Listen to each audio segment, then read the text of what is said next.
எதிரிகள் என்பது வாழ்க்கையின் இயற்கை ஒரு பகுதி. அனைவருக்கும் வாழ்க்கையில் சில எதிரிகள் இருக்க வாய்ப்புண்டு. இதற்கு எதிராக வெறுப்பை மட்டுமே காட்டாமல் சிந்தனையோடு, மூளை நுண்ணறிவோடு செயல்பட்டு அவர்களை வீழ்த்திவிடலாம்.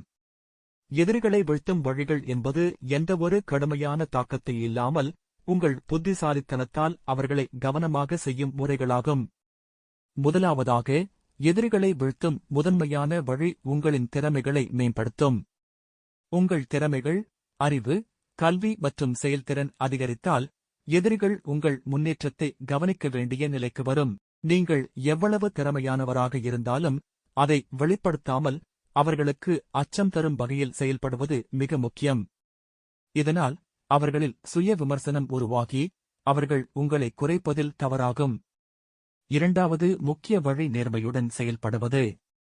எந்தவொரு மாசுபட்ட குரலை, பொய் கூறுவதையோ பிறரை தவறாக குறை கூறுவதையோ பயன்படுத்தாமல் நேர்மையோடு செயல்படினால் எதிரிகள் உங்கள் நம்பிக்கையை மதிக்க வேண்டிய நிலைக்கு வருகின்றனர். நேர்மை என்பது உங்களை பாதுகாக்கும் ஒரு சக்தி. இது அவர்களை கவனமாக செய்யும் திறனையும் அவர்களின் தவறான நடவடிக்கைகளை குறைக்கும் வலிமையையும் வழங்கும்.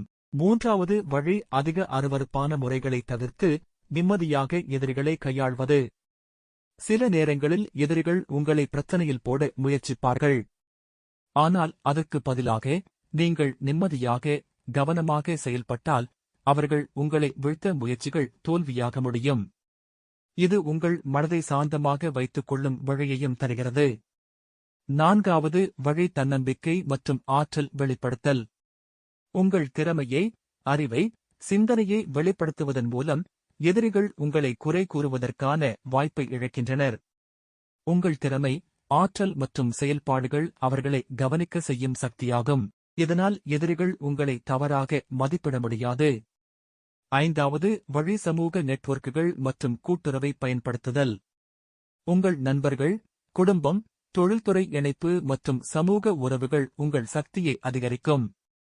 எதிரிகள் இதை கவனித்தால் அவர்கள் உங்களை குறைப்பதில் நெருக்கமாக செய்ய முடியாது. ஒருங்கிணைந்த சமூக ஆதரவு உங்கள் நிலையை வலிமைப்படுத்தும். ஆறாவது வழி அறிவாற்றல் மற்றும் மனநுட்பத்தை பயன்படுத்துதல். எதிரிகள் உங்கள் செயல்களை தவறாக புரிந்து கொள்ள முயற்சிக்கும் போது நீங்கள் மனநுட்பம் மற்றும் அறிவாற்றலை பயன்படுத்தி அவர்களை வீழ்த்திவிடலாம்.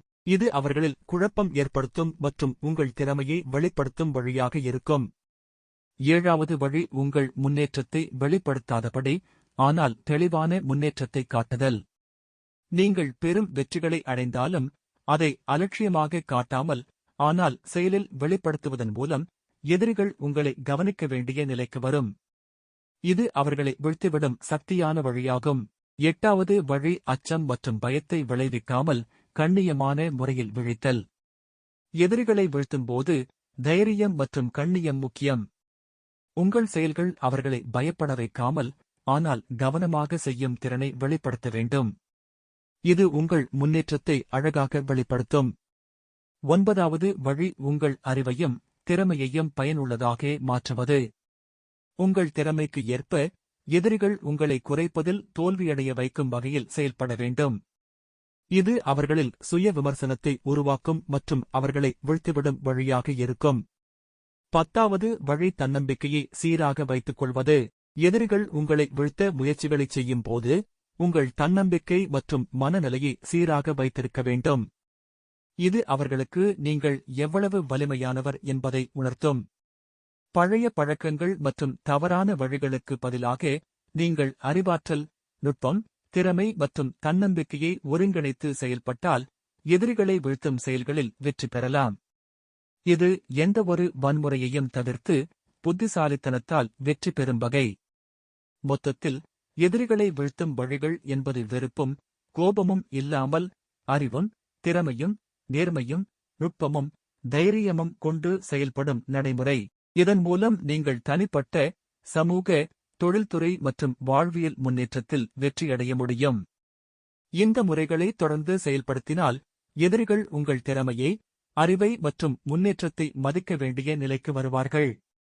இது உங்கள் வாழ்க்கையில் மனநலம், சமூக உயர்வு மற்றும் தொழில்துறை வெற்றியை உறுதி செய்யும்.